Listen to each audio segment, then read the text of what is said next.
I'm Doug Delchiza. I'm a member of Holy Trinity Parish.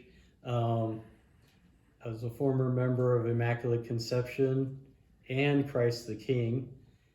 Um, I've I would like to say I was baptized at Immaculate Conception, and then my memory of Immaculate Conception is that I was an altar boy for most of the time we were open until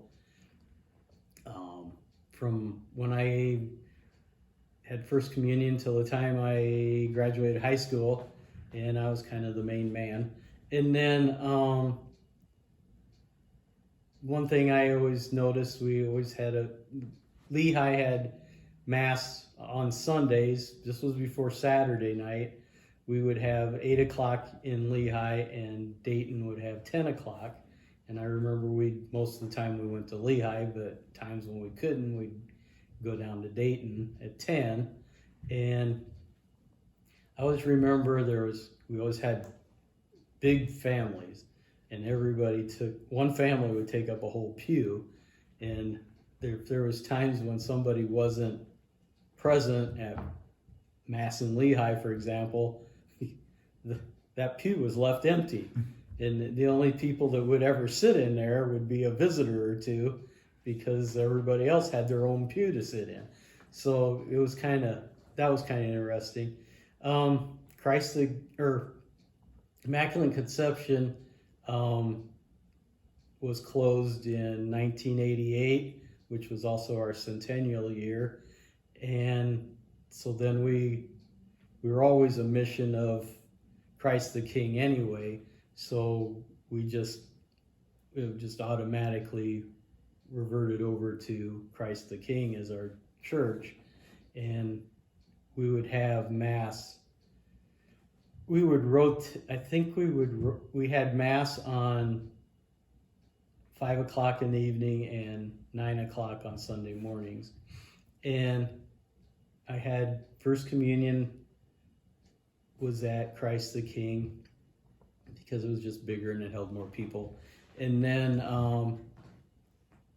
our confirmation class would consist of 8th, 9th, and 10th graders, because the bishop had so many smaller parishes in the diocese. He would only go to the small ones every 2 or 3 years. So my sister and I are a year apart, and we went to confirmation at the same time. So that was kind of interesting. That happened quite a few times with a lot of kids, and it was a pretty good sized class because of that. And then Christ the King, one in 2004, I think it was, we celebrated the 50th anniversary of Christ the King, and it was so we had a big party and invited everybody that would want to come, and then we had quite a few priests that we've had over the years showed up. So that was kind of interesting. And then when Father Munn left our parish, we became part of a cluster with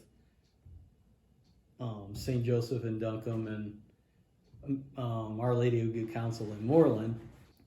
I think through this whole process, whether it's good or bad for people, I think we've come to the point with a new church being built that we are coming together, because before the COVID pandemic thing, I noticed our masses were full. We've had, we used to have, when we had 2 masses, one at Sacred Heart on Saturday and one at Corpus Christi, it was kind of light. When we took one out, it just, and Sacred Heart was closed. Corpus Christi is just packed all the time. Sacred Heart was getting pretty full too at times. And like Father Brian says, we are alive in Webster County. So I agree with him. It's too bad we're in a pandemic and it's kind of made people more isolated. But I hope when the time comes that we all get to go back to church together, we all renew our values and our of God and our traditions, and hopefully have spaghetti suppers again and stuff like that. So